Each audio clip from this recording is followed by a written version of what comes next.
எல்லாரும் நல்லா இருக்கீங்களா? இன்னைக்கு ஒரு கஸ்டமைஸ்ட் ஆர்டர் பார்க்கலாங்களா? ஸோ விண்ட் ஸ்பின்னர் கேட்டிருந்தாங்க. அது வந்து பீகாக் தீமில் வேணும். அதாவது அந்த கலர் காம்பினேஷன் பீகாக் ரிலேட்டடாக இருக்கணும். அதுக்கப்புறம் கீழே அந்த சாம் இருக்கும் இல்லைங்க, அது வந்து அவங்க இந்த மாதிரி கேட்டிருந்தாங்க. தெரியுதா? ஸோ இந்த மாதிரி மேலே அந்த ப்ளூவில் பண்ணிவிட்டு கீழே வந்து நம்ம நேச்சுரல் அந்த பீகாக் ஃபெதர் வச்சு தர முடியுமான்னு கேட்டிருந்தாங்க. ஸோ இந்த மேலே பார்த்தீங்கன்னா இது வந்து ஆல்ரெடி இருக்கிறது மெட்டலில் பண்ணியிருக்கிறாங்க. ஸோ இந்த மாதிரி எனக்கு பண்ண முடியாது, பட் இது மாதிரி நியரஸ்ட்டாக கொண்டு வர ட்ரை பண்ணுறேன். நான் ஒன்று பண்ணியிருக்கேன். இப்போ அது எப்படி இருக்குன்னு நீங்கள் பாருங்கள்.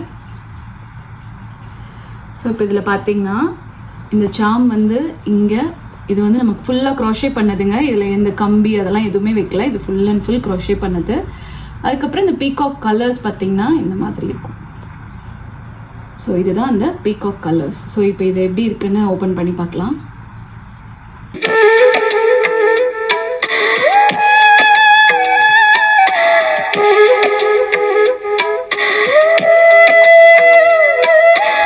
என்னங்க நல்லா பண்ணியிருக்கேனா? கமெண்ட் செக்ஷனில் சொல்லுங்கள். தேங்க்ஸ் ஃபார் வாட்சிங்.